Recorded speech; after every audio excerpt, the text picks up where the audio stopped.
녹정기, 김용원저, 제3권 11장.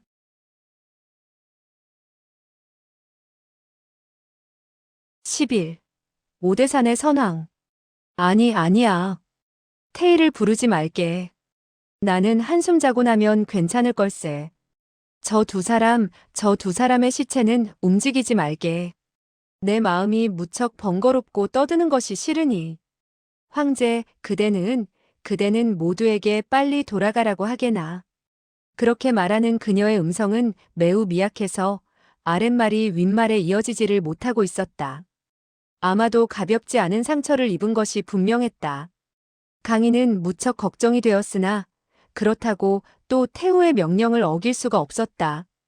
본래 그는 태감과 궁녀가 어떻게 하여 서로 싸우게 되었으며 또 어떻게 하여 태후로 하여금 그토록 화를 내게 하였는가를 알아보고 싶었지만 두 사람이 이미 죽었으니 별도리가 없었다.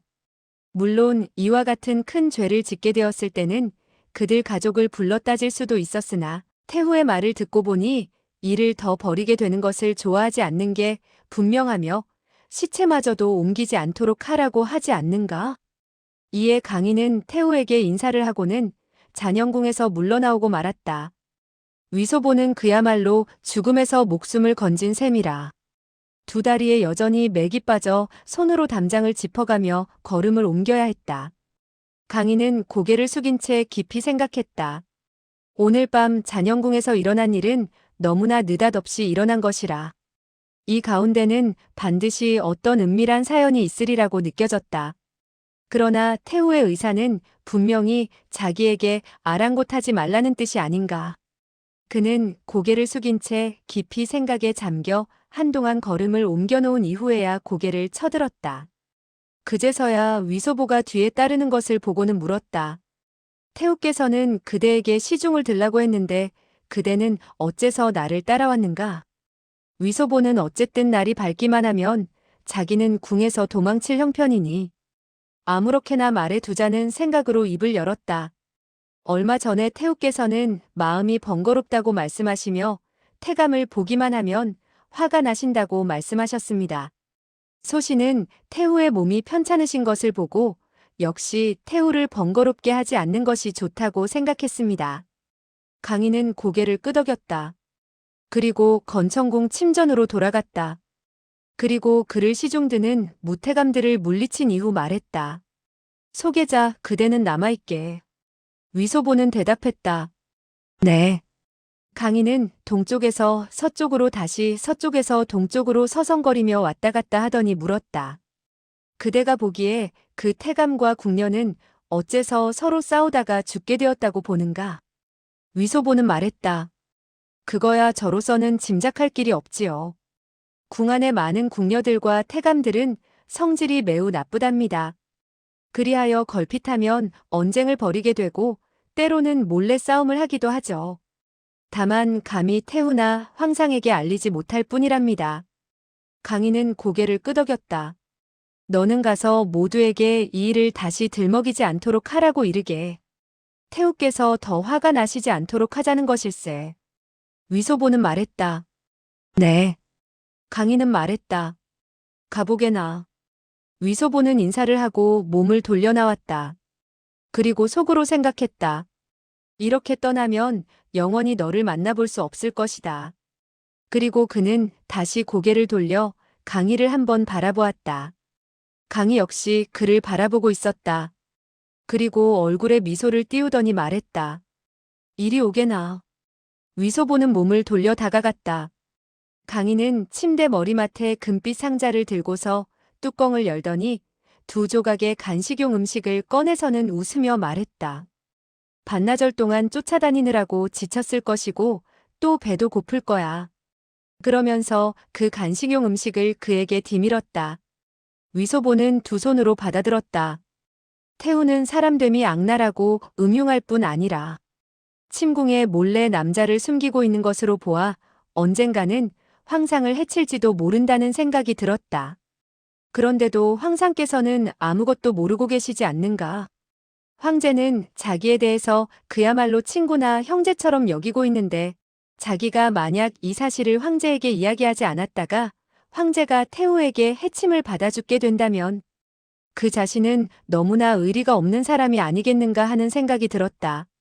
이와 같은 생각이 들게 되자 눈앞에 강희의 전신이 뼈마디가 잘라져서는 시체가 되어 가로 놓여져 있는 참상이 눈에 선하여 떠오르는 것이었다. 그만 가슴이 쓰라려 그는 참을 수 없어 눈물을 왈칵 쏟았다. 강희는 미소했다. 왜 그러는가? 그리고 그는 손을 뻗쳐서 그의 어깨 쪽지를 툭툭 치며 말했다. 그대는 나를 따르고 싶은 거지. 그거야 쉬운 노릇이 아닌가. 며칠 후 태우께서 몸이 낫게 되었을 때 내가 다시 태우에게 말씀을 드리지. 솔직히 말해서 나 역시 그대와 떨어져 있기는 싫은 거야.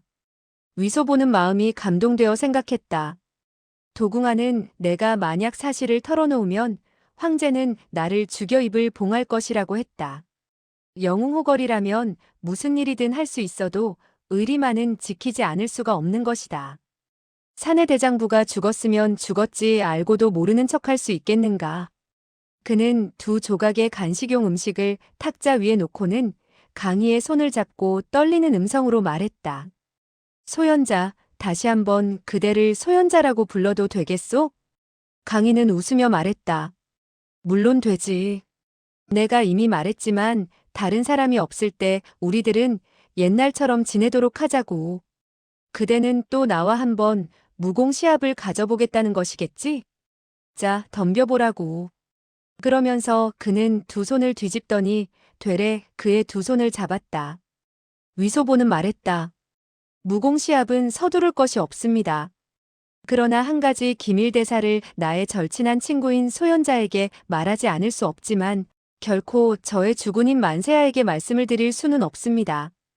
황상께서는 들은 이후 나의 머리를 자르려고 할지 모르겠습니다만 소현자는 나를 친구로 알고 있으니 어쩌면 상관이 없을지도 모르지요. 강희는 사태가 심각한 것을 모르고 아직도 소년의 심정으로 재미있다고만 느끼는 듯 했다. 재빨리 위소보를 잡아 끌어서는 어깨를 나란히 하고 침대가에 걸터 앉더니 말했다. 빨리 말해보게. 빨리 말해봐. 위소보는 말했다. 지금 그대는 소현자이지 황제가 아니죠? 강희는 미소했다. 맞아.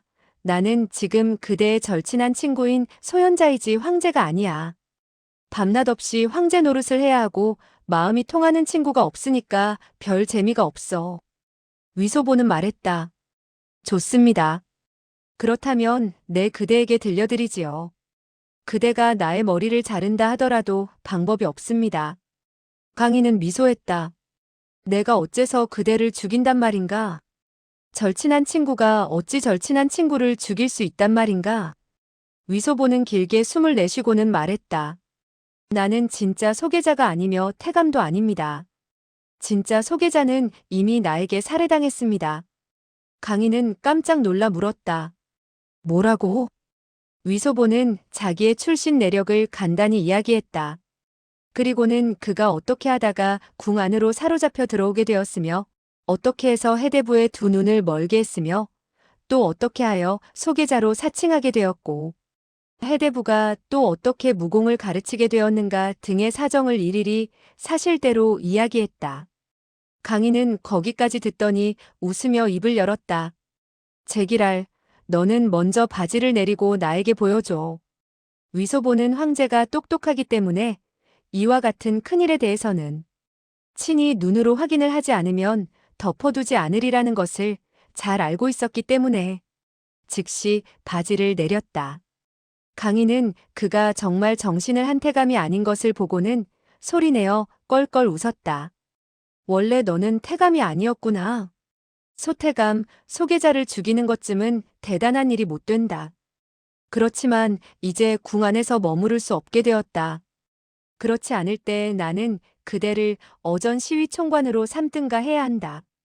다룡이라는 이 녀석은 무공은 괜찮지만 일을 처리하는 데 있어서는 멍청하기 이를 데 없거든. 위소보는 바지를 올려서는 허리띠를 졸라매고 말했다. 그 점은 감사합니다만 아마 안 될 것 같습니다.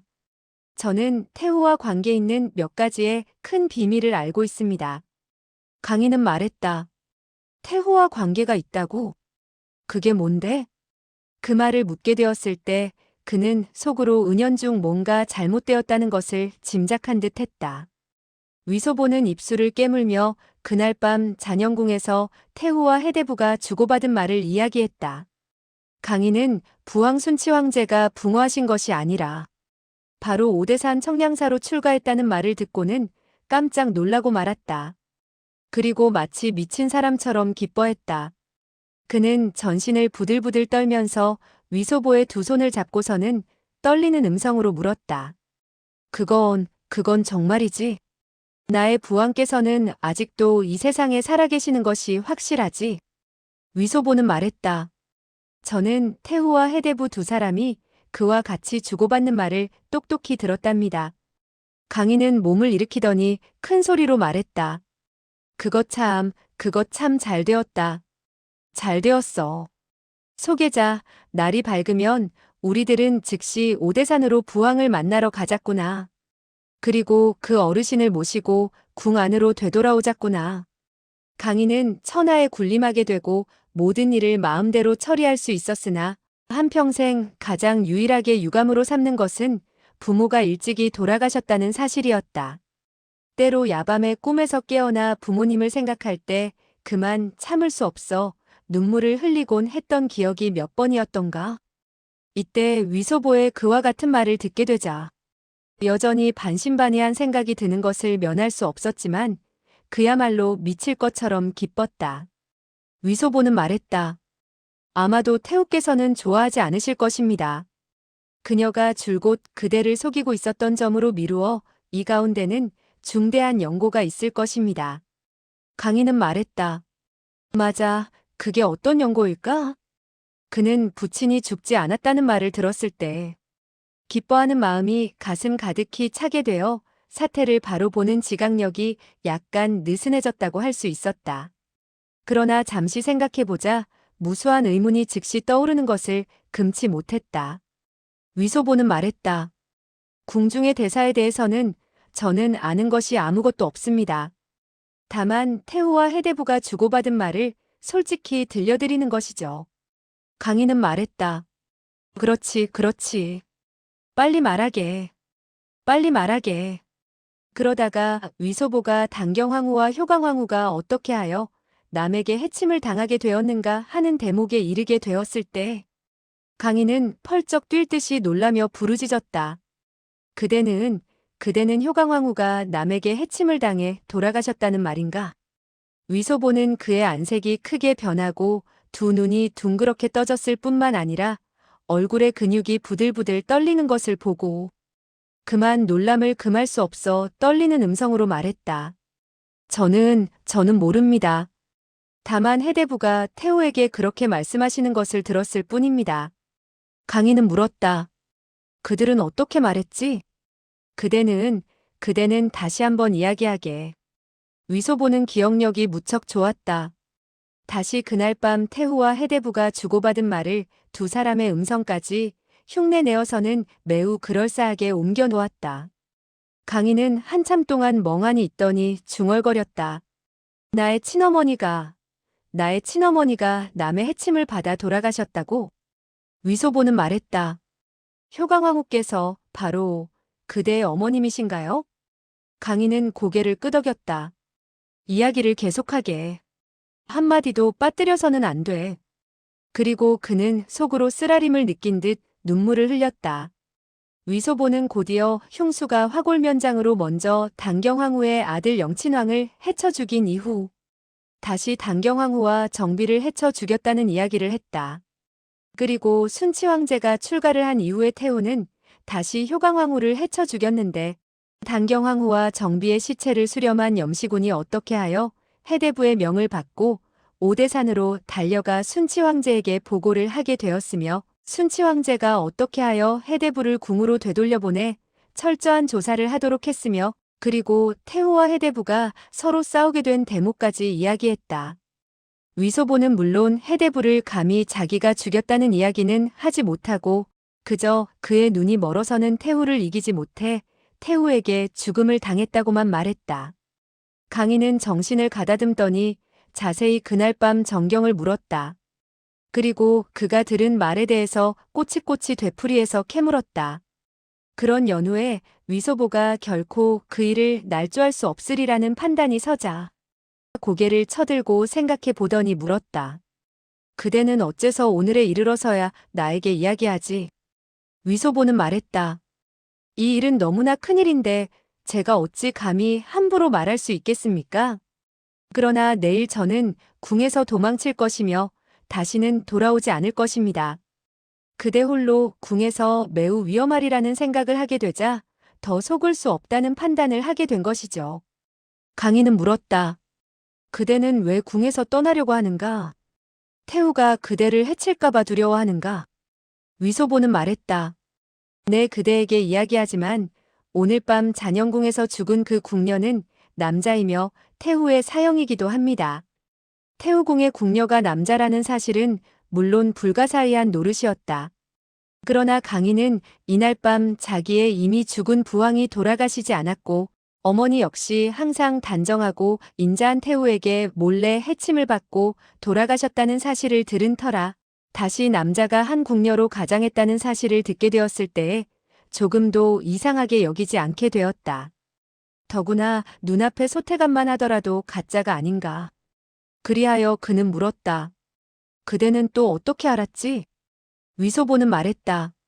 그날 밤 제가 태후와 해대부가 주고받는 말을 듣게 된 이후 태후는 줄곧 저를 죽여 입을 봉하려고 했습니다. 그리고 그는 태후가 어떻게 서동과 유연 그리고 무태감들을 차례로 보내 자기에게 해를 입히려고 했던가 하는 사정을 일일이 설명했다. 그리고 잔영궁에서 한 남자와 태후가 서로 주고받는 말을 듣게 되었고 두 사람이 언쟁 끝에 싸움이 벌어지게 되었고 그 결과 궁녀로 가장했던 남자는 태후에게 죽음을 당하게 되었고 태후는 상처를 입게 되었다는 사실을 이야기했다.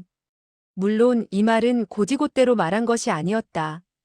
위소보는 도궁화를 들먹이지도 않았고 자기가 서동과 유연을 죽였으며 42장경을 훔친 데 대해서도 이야기를 하지 않았다. 강인은 생각해보더니 말했다. 그 사람이 태후의 사형이라고? 그의 말투로 미루어 볼 때 태후는 달리 또 다른 사람의 협박을 받고 있는 듯한데 그 사람은 어떤 사람일까? 설마 그 사람은 태후의 침전에 가짜 궁녀가 있다는 것을 알고 있기 때문에 위소보는 그의 말이 태후의 간통 사건까지 언급되는지라 감히 그 말을 받을 수 없어서 그저 고개만을 가로저었다. 그리고 잠시 후에야 입을 열고 말했다. 저로서도 생각해낼 수가 없습니다. 강인은 말했다. 다룡을 불러라. 위소보는 대답했다. 그리고 속으로 생각했다. 황제께서는 태후와 얼굴을 붉히려고 하는 모양이다. 그리하여 다룡으로 하여금 늙은 갈보를 잡아 목을 치려는 것일까? 그렇다면 나는 도대체 이곳에서 빨리 빠져나가야 좋은 것인가? 아니면 남아서 그를 도와야 하는 것인가? 다룡은 그렇지 않아도 근심 걱정이 태산 같았다. 궁 안에서 잇따라 사고가 생겼으니 자기의 목 위에 달려있는 머리통이 설사 떨어지지 않는다 하더라도 머리 위에 모자나 모자 위에 정자가 아무래도 온전할 것 같지가 않았다. 이러한 때 황제의 부르심을 받게 되자 재빨리 건천궁으로 달려들어왔다. 강인은 분부했다. 잔영궁에는 별일이 없을 것이다. 그대는 즉시 잔영궁 밖의 모든 시위들을 철수시키도록 해라. 태후께서는 시위들이 집 밖에 서 있는 기척을 듣고서 또 매우 번거롭다고 하셨다. 다룡은 황상의 얼굴이 퍽이나 이상히 아릇했으나 한마디의 꾸지람도 하지 않는 것을 보고는 속으로 크게 기뻐서 재빨리 큰절을 하고는 나가 명을 전했다. 강인은 다시 마음속에 여러 가지 의문을 자세히 위소보에게 물었다. 한참 후 무시위들이 이미 철수했으리라고 짐작이 되자 다시 입을 열었다. 소계자, 나는 그대와 함께 오늘 밤 잔영궁을 염탐해 보려고 한다. 위소보는 물었다. 친히 염탐을 하시겠다는 것입니까? 강인은 고개를 끄덕였다. 바로 그렇다. 첫째로 사태가 너무 중대한지라 단지 소태감으로 가장한 한 소년의 말만 믿고 자기를 키워준 태우에 대해서 의심을 품을 수 없기 때문이었다. 그리고 둘째로 위험을 무릅쓰고 밤중에 염탐을 한다는 것은 무공을 익힌 사람으로서는 반드시 해야 할 일이었다. 그런데 이와 같은 기회가 생기게 되었으니 어찌 가볍게 포기할 수 있겠는가? 물론 강희 자신으로 말하면 황제였다. 황제이니 궁을 나가서 솜씨를 시험해 볼 수는 없었다. 그러나 궁 안에서 한 번쯤 야행인이 되어보는 것도 전혀 하지 않는 것보다는 나을 것 같았다.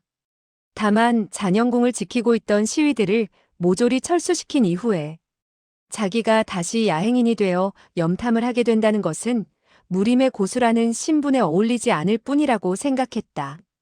위소보는 말했다. 태우께서는 이미 사형을 죽였으니 지금쯤은 편안히 주무시며 조섭을 하고 있을 터이니 아무것도 알아낼 수 없을 것입니다. 강희는 말했다. 염탐을 해보지 않고서야 아무것도 알아낼 수 있고 없고를 어찌 알 수 있겠나. 그리고 그는 즉시 가벼운 옷차림으로 바꾸어 입었다. 그리고 발에는 얇은 바닥에 간편한 신발로 바꾸어 신었다. 이 옷차림은 바로 과거 위소보와 무공을 겨루던 때의 옷차림이기도 했다. 그리고 침대 머리맡에서 한 자루의 칼을 꺼내 허리에 차더니 건청문의 옆문으로 걸어 나갔다. 무시위와 태감들은 정이 건청궁 밖에서 겹겹이 지키고 있었다. 그러다가 황제를 보고는 황망히 무릎을 꿇고 절을 하였다. 강희는 호통을 내질렀다. 모두들 서서는 함부로 움직이지 말아라. 이것은 황제의 성지이니 그 누가 감히 어길 수 있겠는가. 200여 명이나 되는 시위와 태감들은 그저 뻣뻣하게 그 자리에 서서는 꼼짝도 할 수 없었다. 강희는 위소보를 데리고 잔영궁 화원으로 갔다. 조용하니 아무도 없었다. 강희는 태후의 침전 창문 아래에 살며시 다가가서는 귀를 기울이고 엿들었다. 이때 태후는 연신 기침을 했다. 삽시간에 그는 5만 가지 생각이 다 떠올랐다. 슬프기도 하고 마음이 번거롭기도 했다. 태후의 기침 소리를 듣자 달려가 그녀를 얼싸안고 통곡을 하고 싶기도 했고 또한 그녀의 목을 누르며 날카로운 어조로 다그쳐 도대체 부왕과 자기의 친어머니는 어떻게 되었느냐고 묻고 싶기도 했다. 그는 일시 소개자가 말하는 것이 전부 거짓말이기를 바라기도 했고 또한 그가 말하는 것이 틀림없는 사실이기를 바라기도 했다. 그는 끊임없이 몸을 떨었으며 솜털을 모조리 곤두세웠고 온몸에서는 그야말로 찬바람이 엄습해와 뼈마디가 에이는 것 같은 찬 기운을 느껴야 했다. 태후의 방 안에는 촛불이 아직 꺼지지 않은 상태였다. 그 빛이 갑자기 밝아졌다가 어두워졌다 하면서 창호지를 비추어주고 있었다. 한참 후 궁녀의 음성이 들렸다. 태후 다 기웠습니다. 태후는 하더니 말했다. 그 궁녀의 시체를 푸대에 담아라. 그 궁녀는 물었다. 네, 헌데 이 태감의 시체는 어떻게 하죠? 태후는 노해 물었다. 나는 그저 너에게 그 궁녀만을 담으라고 했는데 너는 또 무슨 태감을 상관하느냐? 궁녀는 재빨리 말했다. 네. 그리고 곧이어 물건을 땅바닥에 끄는 소리가 들렸다. 강희는 참을 수 없어 창문 틈으로 안을 들여다보려고 했다. 그러나 태후의 창문에 있는 모든 빈틈은 모조리 기름찌꺼기로 가득 채워져 있어서 조그만 틈바구니 하나 찾을 길이 없었다. 그는 과거 위소보로부터 강호 야행인들이 이를 처리하는 요령과 금기를 들은 적이 있었다. 그것은 모두 위소보가 모시팔에게 양주로부터 북경에 오게 되었을 때 들은 말을 전해준 것이기도 했다. 이때 창문에 빈틈이 없는 것을 발견하고 마침 잘 되었다고 생각한 그는 손가락을 뻗쳐서는 침을 묻혀 창호지에 갖다 비볐다. 그리고 힘을 살짝 주자 창호지에는 조그만 구멍이 뚫리게 되었는데 조금도 소리가 나지 않았다. 그는 그 구멍에 눈을 가져갔다. 그러고 보니 태후 침대 위엔 비단 모기장이 나직이 드리워져 있었고 한 명의 나이 젊은 궁녀가 땅바닥에서 한 구의 시체를 커다란 푸대자루 안에 넣고 있었다. 그런데 시체가 입고 있는 것은 궁녀의 옷차림이었다. 하지만 머리 위는 민숭민숭하여 한 가닥의 머리카락도 찾아볼 수가 없었다. 그 궁녀는 시체를 푸대자루 안에 넣더니 땅바닥에 가발을 들어 잠시 망설이다가 역시 푸대자루에 넣고 나직이 말했다. 태후 다음 담았습니다. 태우는 말했다. 바깥의 시위들은 모두 철수했겠지? 나는 마치 그 누구의 소리를 들은 것 같구나. 궁녀는 문가로 가서 바깥을 살피더니 말했다. 사람이 모두 물러갔습니다. 태우는 말했다. 너는 그 푸대자루를 연꽃 물가로 가지고 가서 푸대자루 안에 다시 4개의 커다란 돌멩이를 넣어서는 밧줄로 애취 푸대자루를 잘 싸매고서는 그리고는 애취 푸대자루를 연못 안에 밀어 넣어라. 그 궁녀는 말했다. 네.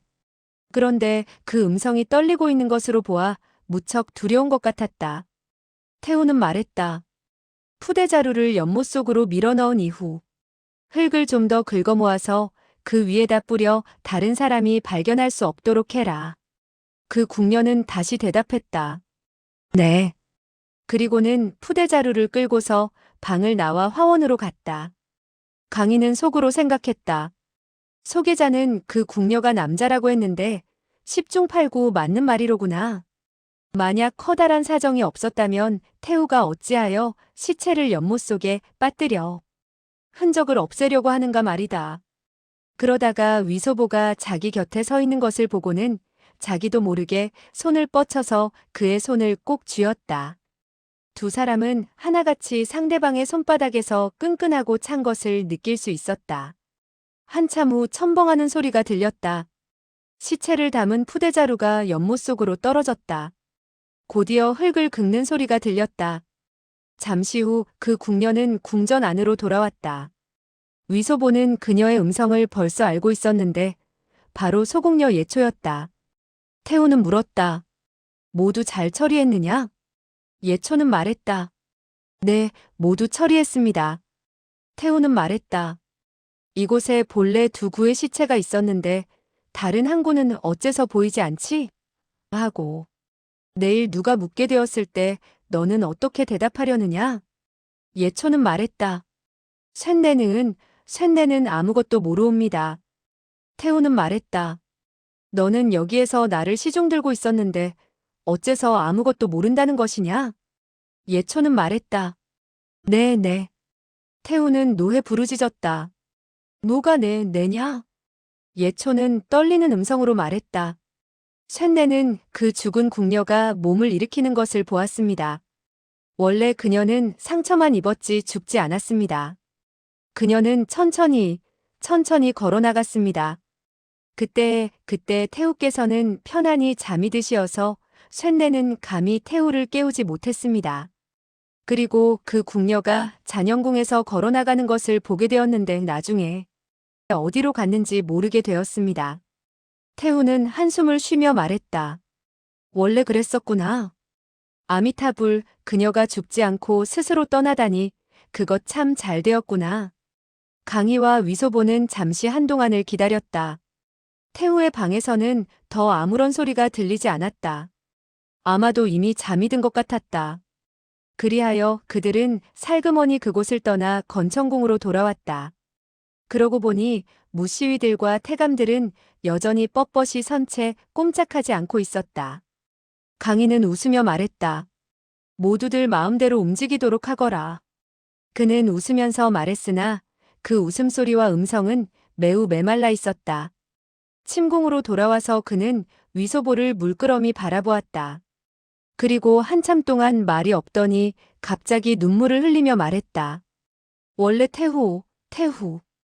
위소보 역시 뭐라고 말을 해야 할지 몰랐다. 강희는 잠시 생각해 보더니 두 손을 들어 손뼉을 쳤다. 그러자 2명의 시위가 침전 입구로 다가왔다. 강희는 나직이 말했다. 한 가지 은밀한 일을 너희들에게 시키고자 한다. 그러니 절대 누설해서는 안 된다. 잔영궁 화원의 연못 안에는 커다란 푸대자루가 있으니 너희 2 사람은 떠매고 오너라. 태우께서는 막 잠이 드셨는데 너희들 2 사람이 조금이라도 소리를 내어서 태우를 깨우게 된다면 너희 자신의 머리통을 자르도록 해야 할 것이다.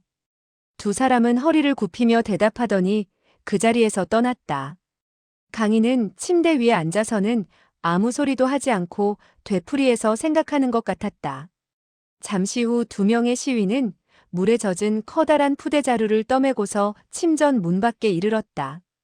강희는 물었다. 태우를 혹시 깨우지 않았느냐? 두 명의 시위는 말했다. 소신은 감히 깨우지 못했습니다. 강희는 고개를 끄덕이며 말했다. 들고 들어오너라. 두 명의 시위는 대답하더니 푸대를 들고 들어왔다. 강희는 말했다. 나가거라. 위소보는 두 명의 시위가 침전에서 물러가자 문을 닫고 빗장을 걸었다. 그러고는 푸대자루에 밧줄을 풀고서 시체를 끌어냈다. 시체의 얼굴에 난 수염은 모조리 깨끗하게 깎았으나 수염이 자랐던 자리는 어렴풋이 알아볼 수 있었다. 그리고 목에는 복숭아뼈가 나와 있었고 가슴팍은 평평한 것이 남자임에 틀림없었다. 이 사람의 몸은 모두 근육질이었으며 제법 울퉁불퉁했고 손가락의 뼈마디도 툭툭 붉어져 있어서 순전히 오랫동안 무공을 연마한 모습임을 단박에 알아볼 수 있었다.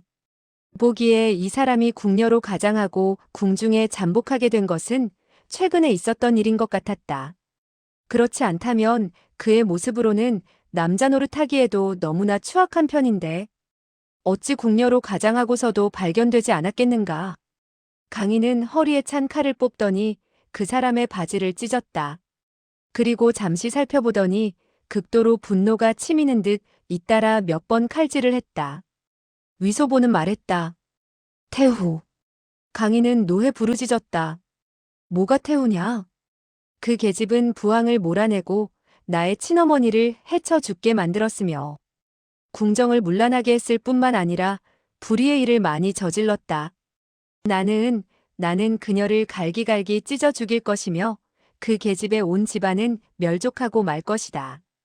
위소보는 길게 한숨을 내쉬며 대뜸 마음을 놓았다. 황상께서 그녀를 태우로 인정하지 않는다면 그 늙은 갈보가 마구 저지른 못된 짓을 내가 알게 된다 하더라도 강희는 나를 죽여 입을 봉하는 일은 없을 것이다. 강희는 칼을 들고 다시 시체를 몇 번이나 마구 찔렀으나 일시 끓어오르는 화와 분노를 참을 길 없었다. 그리하여 시위를 불러서 태우를 압송해 신문하고자 했으나 다시 생각을 돌리지 않을 수 없었다. 부왕께서 아직 돌아가시지 않고 오대산에서 출가하셨다는 일은 얼마나 큰일인가. 만약 누설이 된다면 천하의 관민이 모조리 마음이 어지럽게 될 것이 아니겠는가. 나는 절대 경솔하게 일을 처리해서는 안 된다. 그리하여 그는 말했다. 소계자, 내일 아침 일찍이 나는 그대와 함께 오대산으로 가서 진상을 살펴야겠다. 위소보는 대답했다. 네. 그리고는 속으로 크게 기뻐했다. 황제와 함께 동행을 하게 된다면 오대산으로 한번 갔다 오는 것이 북경성 안에 갇혀서 답답하게 세월을 보내는 것보다 훨씬 재미있을 것 같았다. 그러나 강희는 위소보보다 견식이 넓었고 생각하는 것이 치밀했다. 그는 황제인 자기가 천하 백성들이 살아가는 모습을 살핀다고 나서게 된다면 매우 거창한 일이 될 것이고 적어도 몇 개월간 단단히 준비를 해야만이 연도의 백관들이 어가를 마중 나오고 전송할 수 있는 준비를 할 수 있는 등 크게 일을 치러야지. 결코 떠난다고 해서 훌쩍 떠날 수 없는 입장임을 잘 알고 있었다. 더군다나 자기가 아직도 나이가 어리고 친히 정사를 돌본 지 얼마 되지 않았으며 따라서 조정의 왕공 대신들이 완전히 그를 옹호하고 있다고 볼 수도 없는 일이었다. 그런데 만약 태후가 자기가 서울을 나선 기회에 정권을 찬탈하여 자기를 해하게 되고 따로이 군주를 세우게 된다면 그야말로 큰 걱정이 아닐 수 없었다. 그리고 또 부왕이 기실 이미 죽었거나 혹은 이 세상에 살아있다 하더라도 오대산에 계시지 않는다면 자기가 크게 소란을 피우면서 산 위로 올라갔다가 만나지 못하게 된다면 천하의 비웃음거리가 되거나 후세의 웃음거리로 남게 될지 모르는 일이라고 생각했다. 그는 생각해보고 고개를 가로저었다. 안 되겠군. 나는 함부로 서울을 떠날 수 없다. 소계자, 그대가 나 대신 갔다 오려무나. 위소보는 퍽이나 실망해서는 말했다. 저 혼자 갑니까? 강희는 말했다. 그대 혼자 가는 것이다. 모든 사실을 알아보고 부왕이 확실히 오대산 위에 계시다는 것을 확인한 후 내가 이 서울에서 다시 그 계집년을 상대할 방법을 마련해 놓고서 우리 두 사람이 재차 함께 산 위로 올라가 만전을 기하자는 것이다. 위소보는 황제가 태후를 상대하기로 결정했다면 자기가 오대산으로 가서 알아본다는 것도 사양할 수 없는 일이라고 생각했다. 좋습니다. 제가 오대산으로 가보지요. 강희는 말했다. 우리 대청나라의 규칙은 나를 따라간다면 모르되 태감은 서울에서 빠져나가면 안 되는 것으로 되어 있다. 다행히 그대는 본래가 태감이 아니었다. 소계자, 그대는 이후 태감 노릇을 하지 말고 역시 시위가 되도록 해라. 하지만 궁안이나 조정의 사람들은 모두 다 그대를 알고 있으니 그대가 갑자기 태감 노릇을 하지 않게 된다면 모두들 매우 이상하게 생각할 것이다. 그러면 내가 다른 사람들에게 오배를 잡기 위해서 그대가 나의 명을 받들어 태감으로 가장했으나 이제 원흉을 제거했으니 언제까지나 가장할 필요를 느끼지 않게 되었다고 사람들에게 선포를 하지. 소계자, 그런데 앞으로 그대는 책을 좀 읽어야겠다. 그래야 내가 그대를 큰 벼슬자리에 세울 수 있을 것이 아니냐. 위소보는 말했다. 좋습니다. 하지만 책을 들기만 하면 골치가 아픕니다. 제가 책을 조금 덜 볼 터이니 황상께서 저에게 봉하실 벼슬도 좀 적은 것으로 하시면 좋을 것입니다. 강희는 탁자 앞에 앉아서는 붓을 들어 부왕에게 편지를 쓰기 시작했다. 그리고 자기가 불효하여 지금에서야 부왕이 아직도 세상에 살아계시다는 것을 알게 되어 황송하기 그지없으며 또한 마음속으로 기쁘기 한이 없어 이 길로 산 위로 올라가 부왕을 모시고 궁으로 돌아와 만민을 다시 다스리시도록 하고 싶은 심정을 표명했다. 그리고 아들인 자기로서도 부왕의 얼굴을 다시 대하게 되어 그는 이와 같이 몇 줄을 썼으나 갑자기 떠오르는 생각이 있었다. 이 편지가 만약에 다른 사람의 수중에 들어가게 된다면 큰일이 나지 않는가. 소계자가 만약에 다른 사람에게 사로잡히게 되거나 혹은 죽음을 당하게 되었을 때 이 편지는 다른 사람의 손에 들어가게 될 것이다. 그는 근반장이나 쓴 그 종이를 촛불에 태워버렸다. 그러고는 다시 붓을 들어서 다음과 같이 썼다. 칙령 어전시위 부총관이며 황제께서 직접 내리셔서 황마궤를 입게 된 위소보는 공무로 오대산 일대에 가게 되니 각성의 문무관원들은 그의 명령과 지휘를 받도록 할 것을 명하노라. 다 쓰고 나자 그는 황제의 도장인 어보를 찍어 위소보에게 내밀었다. 그리고 웃으면서 말했다. 나는 너에게 벼슬을 내렸다. 어떤 벼슬인지 보게나. 위소보는 눈을 커다랗게 뜨고 바라보았다. 그러고 보니 자기의 이름자를 알 수 있는 것 이외에는 5 오자와 한 일자. 그리고 그럴 문자 이렇게 석자에 지나지 않았다. 그런데 위자와 보자도 가운데에 소자가 있으니까 아래 위로 합해서 겨우 알아볼 수 있을 정도였지. 만약에 따로 떼어 놓았다면 역시 알아볼 수 없었으리라. 그리하여 그는 고개를 가로저으며 말했다. 무슨 벼슬인지 모르겠습니다. 황제께서 친히 임명하신 것이니 조그만 벼슬은 아니겠지요? 강희는 웃으면서 그 칙령을 읽었다. 위소보는 혀를 내밀며 말했다. 어전시위 부총관이라고요? 대단하군요. 거기다가 황제께서 내리시는 황마궤를 입다니요. 강희는 미소했다. 다룡은 총관이지만 황마궤를 입지 못하고 있다. 그런데 그대가 이 일을 잘 해결지어서 궁으로 돌아오게 된다면 다시 그대의 벼슬을 올려주겠다. 하지만 그대의 나이가 너무 어리니 벼슬이 너무 커도 그럴싸하게 보이지 않을 것이니 우리 천천히 보기로 하자꾸나. 위소보는 말했다. 벼슬이 크고 작은 것은 저는 결코 상관하지 않습니다. 그저 종종 황상과 얼굴을 맞댈 수 있다면 그것으로 족합니다.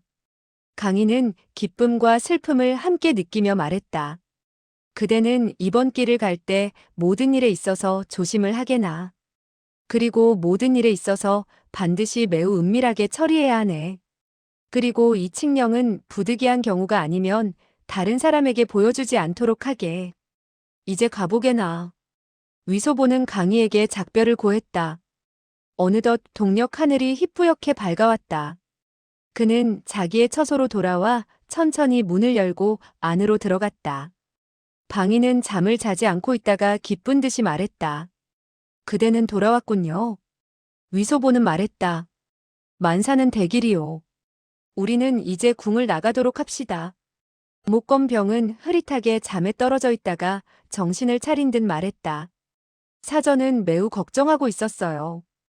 혹시 그대가 위험한 일에 부딪히지 않았나 하고 두려워했다고요. 위소보는 웃으며 물었다. 그대는? 목건병은 말했다. 저도 물론 걱정을 했죠. 별일은 없죠? 위소보는 말했다. 별일 없소. 별일 없어. 이때 종소리가 울려 퍼지면서 궁의 문이 열리는 소리가 들렸다. 이렇게 되면 문무백관이 잇따라 들어와 조정의 정사를 돌보기 마련이었다. 위소보는 탁자 위에 촛불에 불을 켜고는 두 사람의 옷차림에 어떤 빈틈이 있는가를 살폈다. 그러다가 웃으면서 말했다. 그대들 두 사람은 너무나 잘생겼으니 얼굴에다가 흙을 좀 문질러 두는 것이 좋겠소이다. 목건병은 약간 싫은 기색이었다. 그러나 방희가 손을 뻗쳐 땅바닥에 흙먼지를 묻혀서는 얼굴에 바르는 것을 보자 역시 따라서 했다. 위소보는 태후의 침대 아래에서 훔쳐온 세 권의 경서마저 보따리에 싸서는 그 은비녀를 꺼내서 방희에게 내밀며 말했다. 바로 이 은비녀가 아니오? 방희는 얼굴을 붉히며 천천히 손을 뻗쳐받으며 말했다. 그대가 커다란 위험을 무릅쓴 것은 알고 보니 저를 위해 이 은비녀를 가지러 간 것이었군요. 그만 마음이 쓰라린 듯 그녀는 눈가를 붉히며 머리를 저쪽으로 돌렸다. 위소보는 웃으면서 말했다. 별 위험도 없었소. 그러나 그는 속으로 생각했다. 이것이야말로 좋은 마음에 좋은 보답이 있는 것이다. 그 은비녀를 가지러 가지 않았더라면 황마괴를 얻지 못했을 것이 아니겠는가. 그는 두 사람을 데리고 황궁의 뒷문격인 신무문으로 나왔다. 이때는 아직 날이 밝기 전이라 문을 지키던 시위들은 개공공이 두 명의 소태감을 데리고 궁에서 나서는 것을 보자 그저 비위를 맞추기 바빴는지 한마디 묻는 말도 없었다. 방희는 궁에서 10여 장쯤 걸어 나온 뒤 고개를 돌려 궁문 쪽을 바라보았다. 그야말로 100가지 감정이 교차하는 듯 했으며 다시 이 세상에 태어난 듯한 기분이 들기도 했다.